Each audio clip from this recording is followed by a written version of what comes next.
वो घर लौटते वक्त बाजार से खिलौने, कपड़े, पालना पोसना बहुत सारी चीजें खरीद कर लाया। आज का सारा दिन खिलौनों को सजाने और चीजों को इधर उधर करने में ही निकल गया। मालिनी काफी थकी हुई थी, इसलिए उस रात उसे बहुत ही सुकून की नींद आई। अगले दिन सुबह शेखर ने उसे जगाया नहीं, खुद ही ब्रेकफास्ट बनाया और घर से निकल गया काम के लिए। मालिनी तकरीबन 9 बजे सुबह सोकर उठी। ब्रेकफास्ट करने के लिए मालिनी नीचे गई और ब्रेकफास्ट करके सिंक में जैसे ही वो प्लेट रख रही थी कि एक आवाज,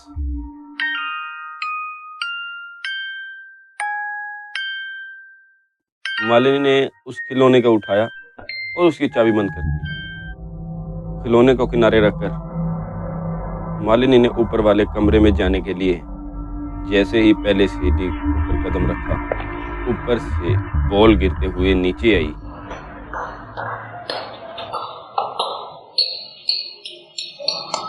यह बॉल उसके पैरों के पास पहुंची और साथ ही उसके कानों में आवाज, चलो खेलें। शेखर घर पहुंचा तो मालिनी सीढ़ी के पास बेहोश पड़ी थी। उसकी लाख कोशिशों के बाद भी जब मालिनी को होश नहीं आया तो शेखर ने उसे उठाया और कमरे के अंदर चला गया। शेखर उसे जगाने की कोशिश कर ही रहा था कि अचानक, चलो ना खेलते हैं।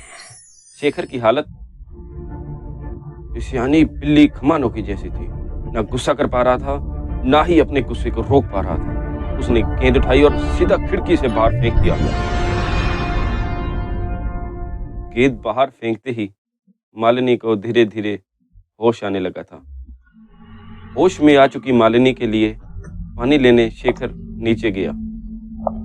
पानी लेकर शेखर ऊपर जा ही रहा था कि पलटकर जोर से चीखा, नहीं खेल सकता, नहीं खेल सकता, नहीं खेल सकता, नहीं खेल सकता मैं तुम्हारे साथ। परेशान हो गया हूं मैं तुमसे, मुझे छोड़ दो। कभी तो मुझे अकेला छोड़ो।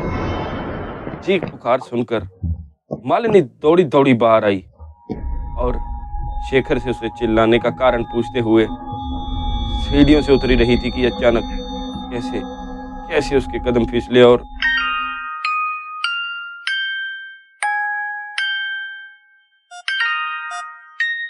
मालिनी की आंख खुली थी। वो अस्पताल में थी।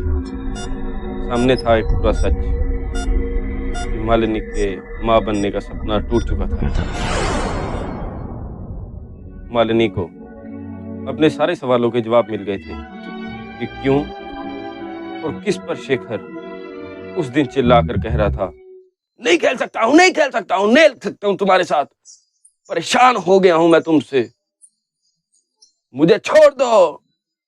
सुबह शाम रात कभी तो मुझे अकेला छोड़ो। दरअसल शेखर का एक छोटा भाई भी था जिसकी मौत तब हुई जब वो सिर्फ 3 साल का था। प्लास्टिक की गेंद से खेलते खेलते उसके पैर छत पे फिसल गए और वो सीधा नीचे जा गिरा। शेखर को उसका ये भाई बहुत दिनों तक दिखाई दिया। शेखर ने इसका जिक्र अपने घर वालों से, अपने दोस्तों से किया तो लोग उसे उसका पागलपन या वहम कहते और कई बार तो डॉक्टर से भी दिखाया, लेकिन शेखर की इस परेशानी का हाल उसे नहीं मिला। आगे चलकर शेखर इन चीज़ों का आदी हो गया और क्योंकि शेखर को इस छोटे भाई ने कभी भी शेखर को नुकसान नहीं पहुंचाया था, इसलिए उसने इसका जिक्र लोगों के सामने करना बंद कर दिया।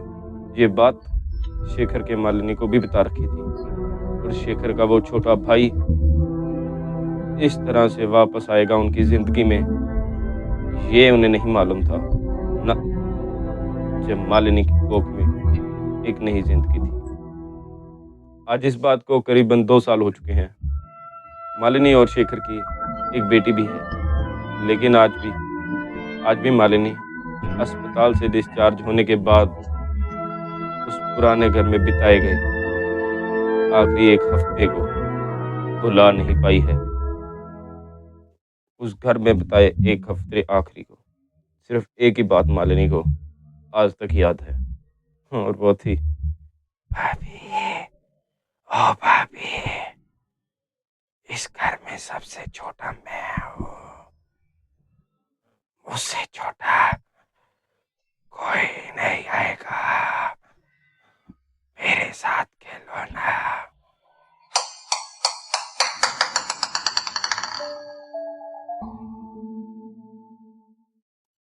और ऐसी ही डरावनी कहानियां चाहते हो तो चैनल को सब्सक्राइब करो और घंटी का निशान दबाओ।